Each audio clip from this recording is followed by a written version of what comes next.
আমি আলু দিয়ে কলা দিয়ে মাছ রান্না করতেছি। আমার আলু কলা সিদ্ধ করা হয়ে গেছে, মাছগুলো দিয়ে দিতেছি।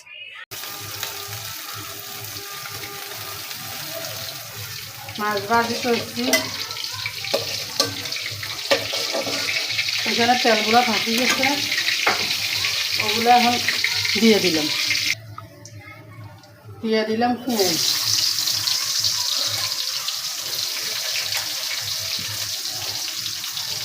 পেঁয়াজ, কুচি, কাঁচামরিচ কুচি দিয়ে দিতেছি লবণ, হলদুর গুঁড়ো দিয়ে দিলাম। এখন দিয়ে দিতেছি মরিচের গুঁড়ো,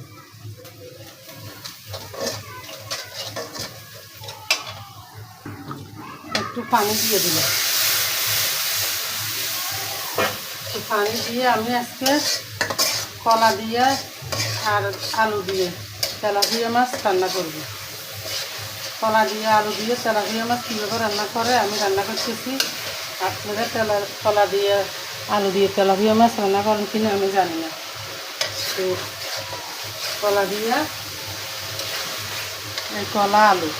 কলা আলু দিয়ে দিলাম। মরিচ মশলা কষানো হয়ে গেছে,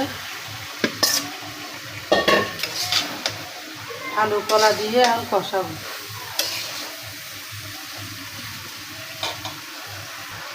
আলু কলা দিয়ে আমি ভালো করে কষাবো। আর একটু লাড়ি চাড়ি দিতেছি। লাড়ি চাড়ি দিলে ভালো করে মশলা একদম ভিতরে ঢুকে যাবে। আর সবজি মুরগির মাংস, গরুর মাংস এগুলা যত কষাইবে এত মজা হয়। কষাইবে আলু কলা ইলিশ মাছ দিয়ে রান্নলেও মজা, তেলাপিয়া মাছ দিয়ে রান্নলেও মজা হয়। আমরা তো বেশিরভাগ ইলিশ মাছ দিয়ে রান্না করতাম আলু কলা, তো আজকে আমি তেলাপিয়া মাছ দিয়ে রান্না করতেছি আলু কলা।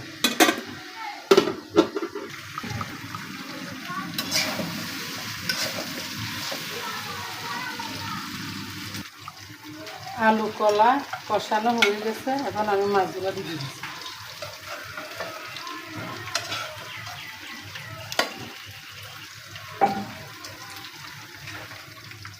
মাছগুলো দিয়ে দিলাম, মুরগি বসাই 8 পিস মাছ দিয়ে আলু কলা রান্না করতেছি।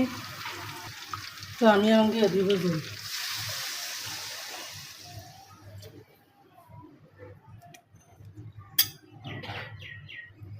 জল দিয়ে দিলাম। দিয়ে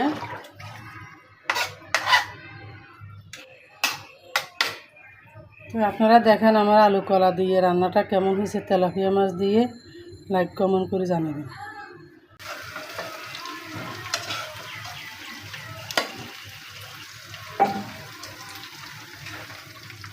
মাছগুলো দিয়ে দিলাম, মুরগি বসাই।